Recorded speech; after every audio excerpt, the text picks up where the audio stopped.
Islam, sekalipun dia kaya dan bukan Islam, maka sah untuk diberi saluran zakat meski belum orang Islam. Namun demikian, kalau ada orang Islam yang masih fakir, miskin, tentu itu sebagai keluarga kita, mengentaskan keluarga kita. Kalau masih ada orang Islam yang fakir, mulai entaskan kemiskinan dari keluarga kita. Bukan berarti tidak boleh menyalurkan zakat pada fakir miskin yang non muslim, boleh, tetapi prioritas ya. Skala prioritas, kalau ada keluarga dekat kita, jadi orang Islam ini keluarga dekat kita, masih ada yang fakir, entaskan kemiskinan mulai dari keluarga terdekat. Ya, ada lagi. Saya seorang wanita. Saya haid biasanya 7 hari. Ketika haid saya sudah selesai, saya harus mandi besar.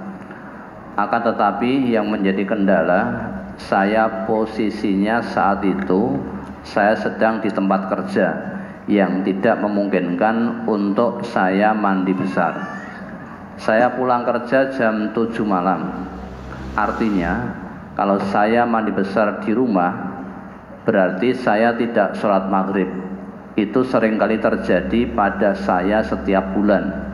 Mau mandi besar di pagi hari sebelum berangkat kerja, akan tetapi siang harinya masih keluar darah haid. Waktu itu yang saya lakukan yaitu setelah pulang kerja jam 7, saya langsung mandi besar, kemudian sholat maghrib, dilanjutkan sholat isya.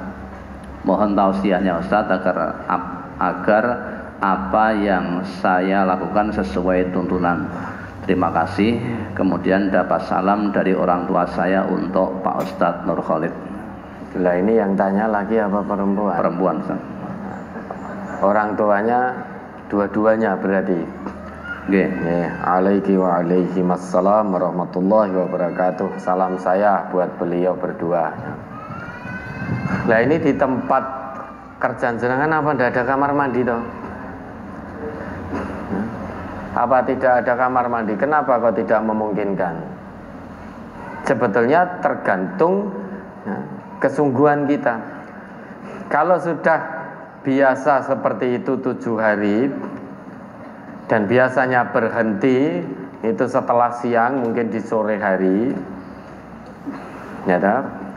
Maka dipersiapkan hari ke-7 dari rumah, mempersiapkan di bawah, misal, atau kalau memang terpepet tenan, yang penting mandi janabah tidak perlu sabunan, ya, pokoknya guyur 3 kali sudah.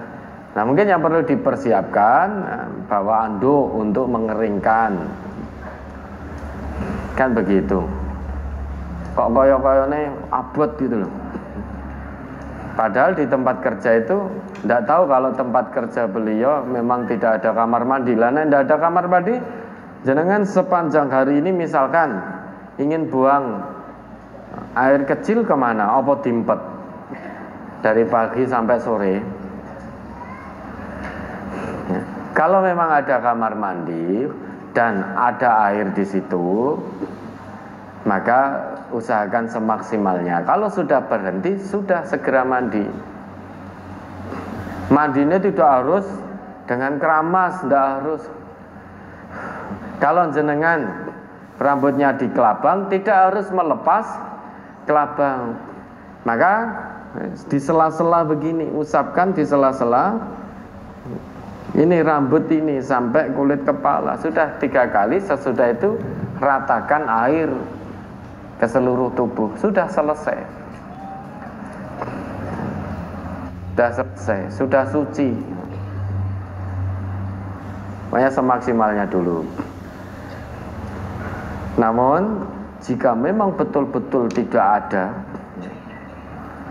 ada air, tidak ada ini, betul-betul zurufnya, keadaannya tidak memungkinkan jenengan mandi janabat karena memang betul-betul tidak ada air di tempat kerja atau di tempat jenengan berada memang betul-betul tidak ada air, maka ganti dengan tayamum mandi janabatnya. Ganti dengan tayamum dengan catatan betul-betul tidak ada air. Saya rasa kalau ada kesungguhan untuk mandi janabat di tempat kerja, itu juga akan ada solusi dari Allah.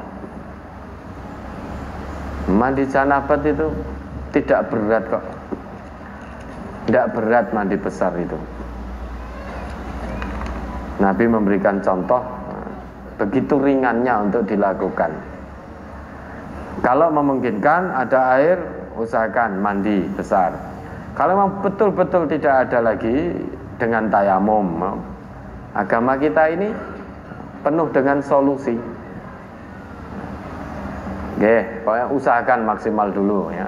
Kalau memang sudah terbiasa, setidaknya